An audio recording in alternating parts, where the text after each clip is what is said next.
And we're also joined by a witness. John Tam works in the area where this took place, and he's overlooking what happened, and he joins us over the phone.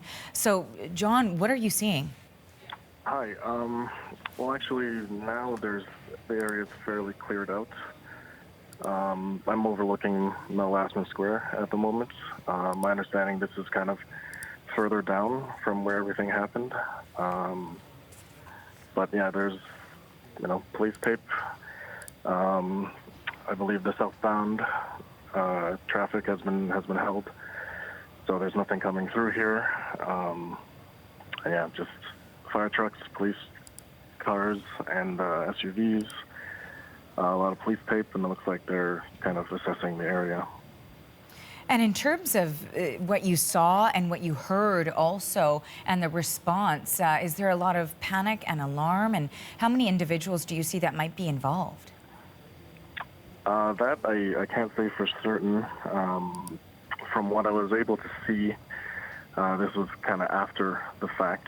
I was called over by a colleague about half an hour ago, and we saw a couple pedestrians were on the ground, and they were being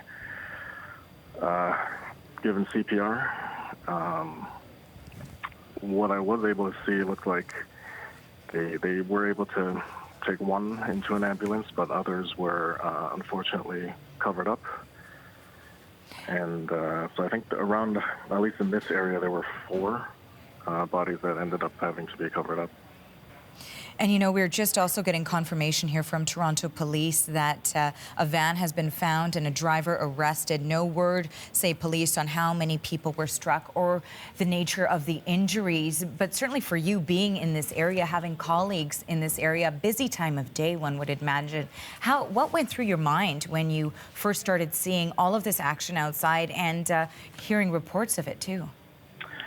Yeah, well, it was pretty scary. Most of our time here was spent trying to account for the colleagues that were in the area, because it did happen around the tail end of lunchtime, so people were out and about.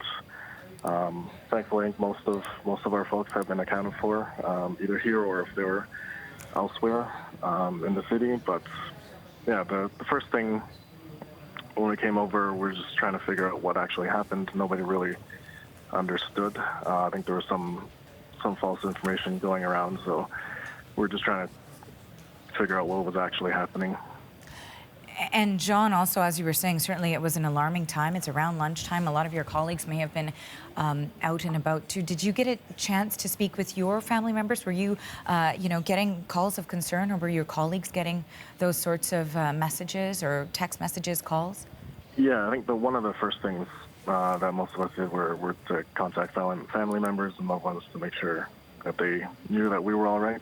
But yeah, that was one of the earlier thoughts I think most of us had, and we all did that first. But yeah, after that, most of us were just kind of trying to piece together what happened based on what we can see here, and what you can find on police Twitter has been helpful, and just to try to figure out what's going on. Now, is the plan for the day the same for you? Will you continue to work now, or will you go home early? Has there been any sort of notification at your place of work on next steps?